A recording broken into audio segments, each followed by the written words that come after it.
每个人都有自己的认知和知见，但多数人对这个世界的认知又是有限的。如果一个人过于执着着自己所信的才是唯一的真理，他就会认为别人说的都是错的。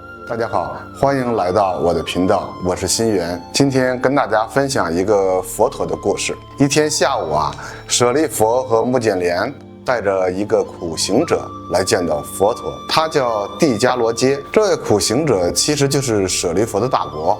舍利弗和目犍连是佛陀的上首弟子，堪称左膀右臂。舍利弗堪称智慧第一，目犍连堪称神通第一。他们在皈依佛陀之前呢，都有自己的很多弟子，而且声望极高。舍利弗的大伯得知侄儿皈依了佛陀，便很好奇，想知道佛陀的教法到底是什么。当舍利弗和目犍连给他讲法时呢，他却要求直接听佛陀说法。当这个帝迦罗揭见到佛陀以后，合掌向佛，问佛：您所教的到底是什么内容？就我个人来说，我讨厌任何理论学说，我对这些完全不信。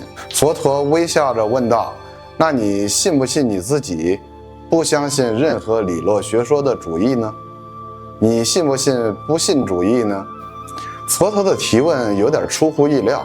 帝迦罗揭说：我信不信并不重要，您不要跟我使用文字游戏。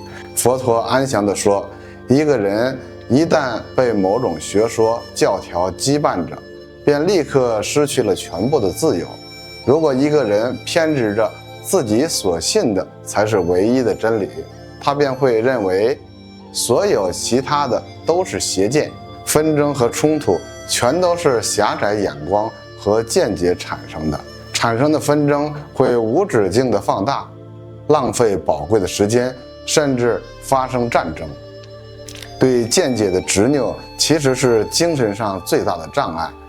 被狭隘和偏见捆绑着的人会被障碍的无法打开真理之门。接着佛陀说：我告诉你一个故事，这个故事关于一个年轻官夫和他5岁儿子的事情。孩子的父亲极其珍爱自己的儿子。有一天，父亲要外出办事，把儿子一个人就留在了屋里。父亲走后，来了一群土匪入村，对全村人烧杀抢劫，并且把他的儿子也带走了。当父亲从外边回来的时候发现全村和自己的屋里都被烧毁了，正好附近趴着一具烧焦了的尸体，他便以为是自己的儿子。他在那里悲痛万分地把自己的儿子火化了。因为思子心切，便将儿子的骨灰放到一个袋子里，每天都带在身上。几个月之后，他的儿子竟然摆脱了土匪，跑回了家。然而那时正是3更半夜，孩子拼命地敲门，可此时父亲正抱着儿子的骨灰在伤心地哭，根本不理会敲门的声音。他儿子开始大声呼喊，告诉父亲自己就是他儿子。父亲还是不理会，因为他深信自己的儿子已经死了，他以为是附近的孩子跟他搞恶作剧。最后他儿子只好流浪去了。就这样，他们父子便真成了永别。佛陀讲完故事，对帝迦罗揭说：你看到了吧，朋友，如果你对一些信念执为绝对的真理，也许我们有一天会落到和这个官夫的下场。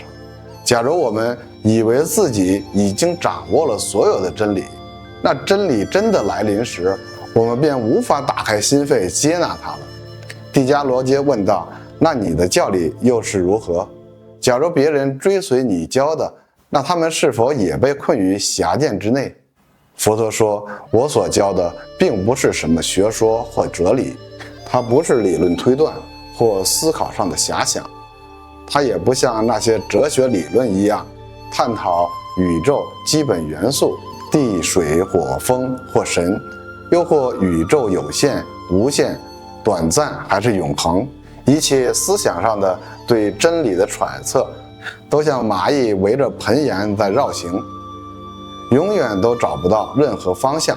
我所教的不是哲学，它是实证经验的结果，你完全可以亲自去实践证实的。我所说的一切都是无常和无分别的自体，这些都是我亲证的，你们也同样可以。我说万物都是以其他事物为条件而生住坏灭，没有任何事物从单一的本源产生。我是亲证真理的，你们也可以做到。我的目的并不是要解释宇宙，而是要帮助指导其他人直接体验实相。文字语言不能解释实相，只有亲身体验才能使我们看到实相的本来面目。帝迦罗揭听后赞叹道：奇妙啊，佛陀！但如果有人把你所教的当作理论学说看待，那又当如何呢？佛陀安详地点了点头。帝迦罗揭，你问得很好。虽然我教的并非理论学说，但也难免会有人这样认为的。我要清楚地说明，我所教的是体验实相的方法，而不是实相的本身。这个道理正如指向月亮的手指，而非明月。有智慧的人会借用手指使自己看到明月。一个误认为手指是月亮的人，永远看不到真正的月亮。我所教的只是修行的方法，不应该对它执着和崇拜。我所教的犹如渡河之筏，只有愚人才会到了岸边还背着木筏到处走。帝迦罗揭这时双手合掌：佛陀世尊，请您教我如何从痛苦感受中的解脱之法吧。佛陀说，感受分为3种：喜欢、不喜欢和无所谓。这3种感受来自于身心的体会，感受与其他物质都是有生有灭的。我教的方法是要深切体悟自己感受的来源和性质，无论它是好受的、不好受的，或者2样都不是的。当你见到感受的来源，你便会了解它的性质。你会发觉感受不是恒常不变的，而你便会逐渐的不会再被感受升起和消灭而搅动。几乎所有的感受都是来自于对实相错误的见解，将不正确的见解铲除，痛苦自然终止。错误的见解使我们把不永恒当成永恒，无明就是所有痛苦的本源。我们修行觉察之道，以摆脱无明。一个要彻底看清事物，才能洞悉它的实性。一个人不是能靠念经供奉来破除无明的。那时舍利弗和目犍连和车尼等弟子都在场，听着佛陀这番解说，舍利弗最能深入领会佛陀的意思，因为舍利弗智慧第一嘛。他们都合掌礼拜佛陀。这时舍利弗的大伯帝迦罗揭也心悦诚服地拜在佛陀的足下。其他的弟子他们也都觉得能够亲近佛陀是无比的骄傲。这期视频就分享到这里，如果喜欢我的内容，欢迎关注订阅我的频道，我们下期再见。